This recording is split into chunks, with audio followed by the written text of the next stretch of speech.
చూస్ country delight, live better. ఇప్పుడే country delight app ని download చేసుకోండి.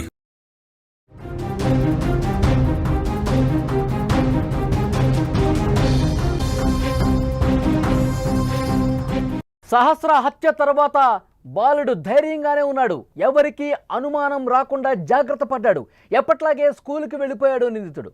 స్కూల్లో విచారించిన సమయంలో పోలీసులకు కట్టు కథ కూడా చెప్పాడు.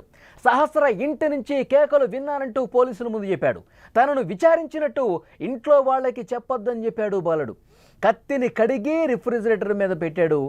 రక్తం అంటిన టీషర్ట్ను వాషింగ్ మిషన్లో పడేశాడు. పోలీసులకు ఈ విషయాలు మొత్తం కూడా చెప్పాడు బాలుడు.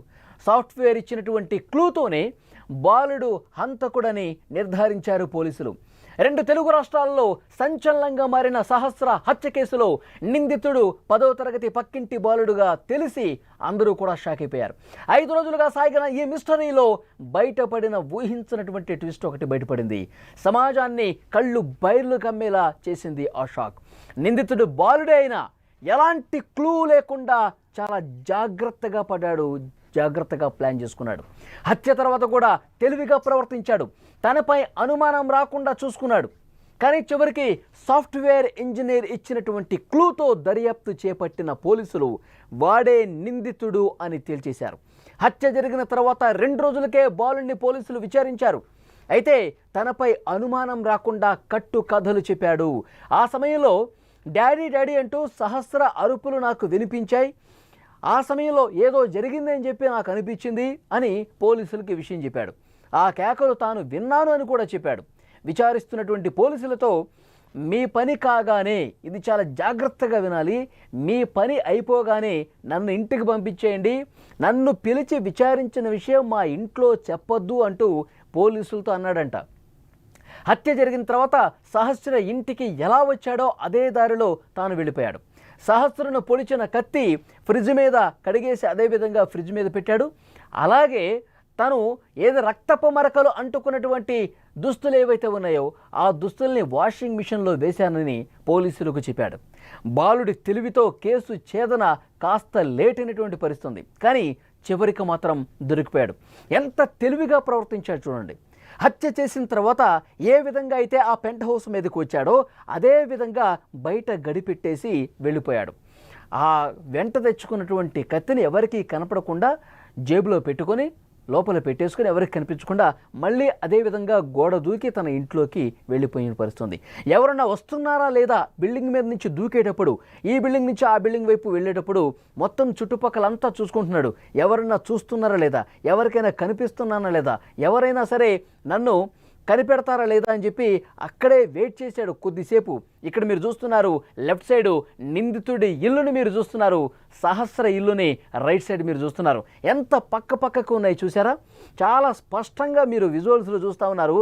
ఇంత దగ్గరగా ఆనుకొని ఉండటం వల్లే ఈ బిల్డింగ్ మీద నుంచి ఆ బిల్డింగ్ మీద చేరుకోవటానికి చాలా ఈజీ అయింది అతనికి. వెంటనే పెంట్ హౌస్కి వెళ్ళాడు. పెంట్ హౌస్ లోపలికి వెళ్ళాడు.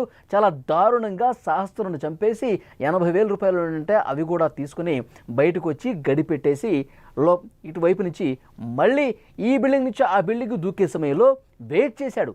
ఒక 10 నిమిషాలు జాగ్రత్తగా అటు ఇటు చూశాడు.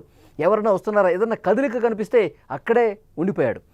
ఇది మొత్తం కూడా ఆ బిల్డింగ్లో ఈ బాలుడు ఉంటున్నటువంటి, ఈ హంతకుడు ఉంటున్నటువంటి బిల్డింగ్లోనే సాఫ్ట్వేర్ ఇంజనీరు పనిచేస్తుంది. సాఫ్ట్వేర్ ఇంజనీర్ అందులో వర్క్ ఫ్రమ్ హోమ్ కాబట్టి ఇంట్లోనే ఉండి పని చేసుకుంటుంది. గమనించింది, ఒక అలికిడి గమనించింది, అతన్ని చూసింది, ఆ పిల్లవాడిని చూసింది. పిల్లలు ఆడుకుంటూ ఉంటారులే, అటు నుంచి దిగుతూ ఉంటారు, దూకుతూ ఉంటారు అని అనుకుంది. కానీ వాడు ఆ సమయంలో సహస్రను చంపేశాడని చెప్పి ఆ సాఫ్ట్వేర్ ఇంజనీర్కి అప్పుడు తెలీదు. కొంత అక్కడ నిలబట్టడం చూసింది, అటు ఇటు కదలటం చూసింది. కానీ వీళ్ళేదో ఆడుకుంటూ దొంగ పోలీస్ ఆట ఆడుకుంటారు కదా, ఎవరికి కనిపించకుండా దాక్కుంటూ ఉంటారు కదా. సో ఆ విధంగా లైట్ తీసుకుంది ఆ సాఫ్ట్వేర్ ఇంజనీర్.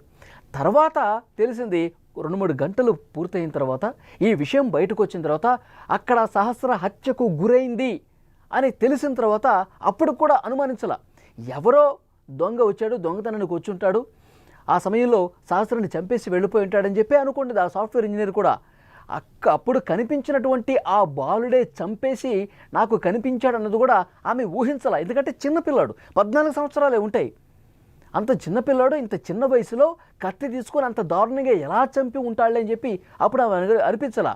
తర్వాత పోలీసులు ఇన్వెస్టిగేట్ చేసేటప్పుడు ఈ బిల్డింగ్లో ఉన్న వాళ్ళని కూడా విచారించేటప్పుడు ఆ సాఫ్ట్వేర్ ఇంజనీర్ చెప్పింది, ఆ సమయంలో ఒక చిన్న అబ్బాయి కనిపించాడు సార్ నాకు, మరి అతను చాలా తక్కువ ఏజ్ ఉంటుంది, అతను చంపి ఉంటాడని కూడా నేను అనుకోలేదు, అతని కదలికైతే కనిపించింది, అతను ఒకసారి విచారించండి అని కూడా అన్నది.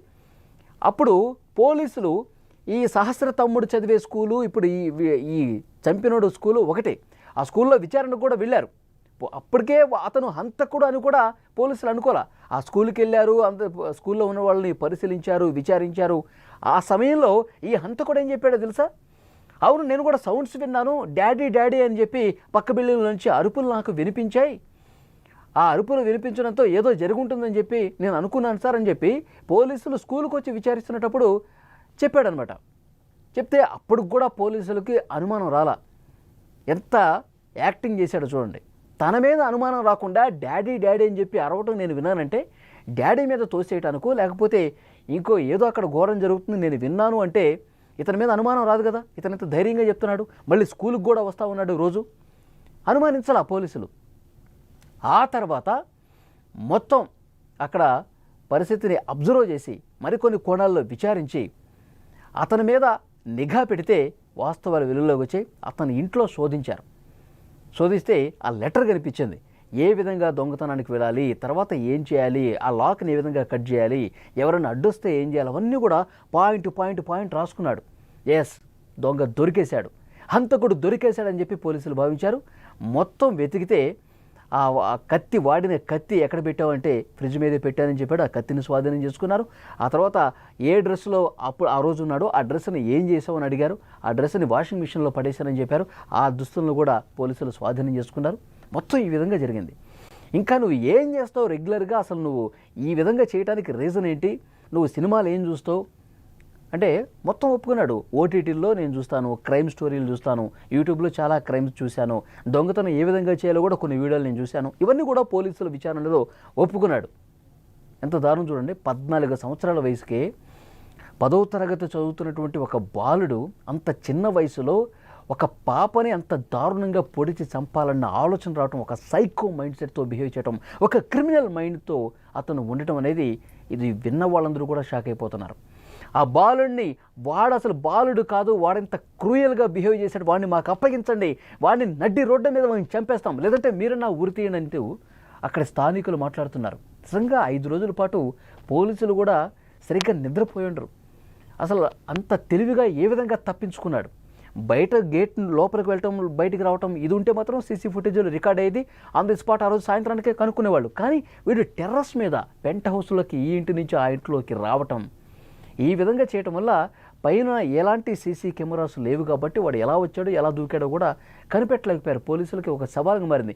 మరి ఈ బిల్డింగ్లో ఉన్న వాళ్ళందరినీ విచారించారో ఏమీ ఆధారం దొరకలా. వీడు చిన్నపిల్లాడు, ఈ బిల్డింగ్లో ఉన్న వాళ్ళందరూ ఎవరెవరు ఉంటారో అద్దెకి అన్నీ విచారిస్తే ఇతనేమో చిన్నపిల్లాడు, వీడు చేసి ఉంటాడని చెప్పి అనుమానం కలగలేదు. అందుకే ఇది పెద్దవాళ్లే చేసి ఉంటారు, 25 సంవత్సరాలున్న యువకుడే చేసి ఉంటాడని చెప్పి పోస్ట్మార్టం రిపోర్ట్లో ఒక ఆధారం బయటపడింది, ఒక అంచనా బయటపడింది.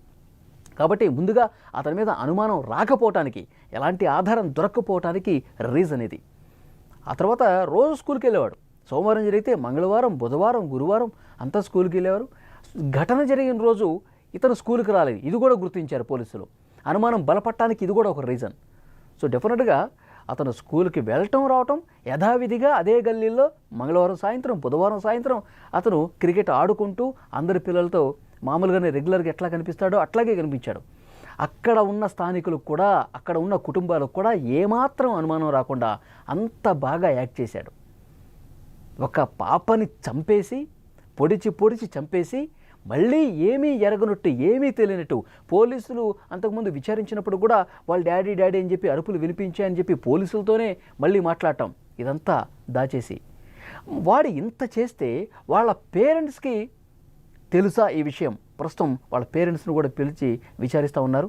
మీకు తెలుసా లేదా, మీతో చెప్పాడా లేదా ఈ విధంగా చేసినట్టు? మరి వాషింగ్ మిషన్లో రక్తపు మరకలతో కూడిన దుస్తులు ఉన్నాయి కదా, వీటిని మీరు చూసారా లేదా, మీకు తెలిసి ఏమన్నా దాచిపెట్టారా? ఈ విషయాన్ని ఈ కోణంలో కూడా విచారిస్తున్నటువంటి పరిస్థితి ఉంది. అంటే ప్రతి ఒక్క క్లూను కూడా ప్రస్తుతం సంపాదిస్తూ ఉన్నారు, ఆధారాలు సంపాదిస్తూ ఉన్నారు. ఎంత తెలివిగా తప్పించుకునే ప్రయత్నం చేశాడో కూడా ఇక్కడ మనకు కనిపిస్తూ ఉంది. సో తప్పు చేసిన వాడు ఎప్పటికైనా దొరుకుతాడండి. క్లూలు వదిలిపెడతాడు. అంటే దాన్ని కనుక్కోవటానికి కొంత సమయం పడుతుందేమో కానీ తప్పు చేసిన వాడు ఎట్టి పరిస్థితుల్లో శిక్ష అనుభవించక తప్పదు. వీడు ఇంత క్రిమినల్గా మారిపోవటానికి రీజన్ ఏంటి? తల్లిదండ్రులు వాడి పెంపకం చూడండి. తల్లిదండ్రులు అసలు వాడి గురించి కనీసం వాడు ఏం చేస్తున్నాడు, రెగ్యులర్గా స్కూల్కి పోతున్నాడా, చదువుతున్నాడా లేదా, ఇంటికి వచ్చిన తర్వాత ఏ విధంగా ఉంటున్నాడు, వీడి బిహేవియర్ ఏంటి, వీడు ఏం చూస్తూ ఉన్నాడు, ఫోన్లో ఏం చూస్తున్నాడు, టీవీలో ఏం చూస్తూ ఉన్నాడు, ఓటీటీలో క్రైమ్ స్టోరీస్ ఎక్కువగా ఫాలో అవుతాడంట.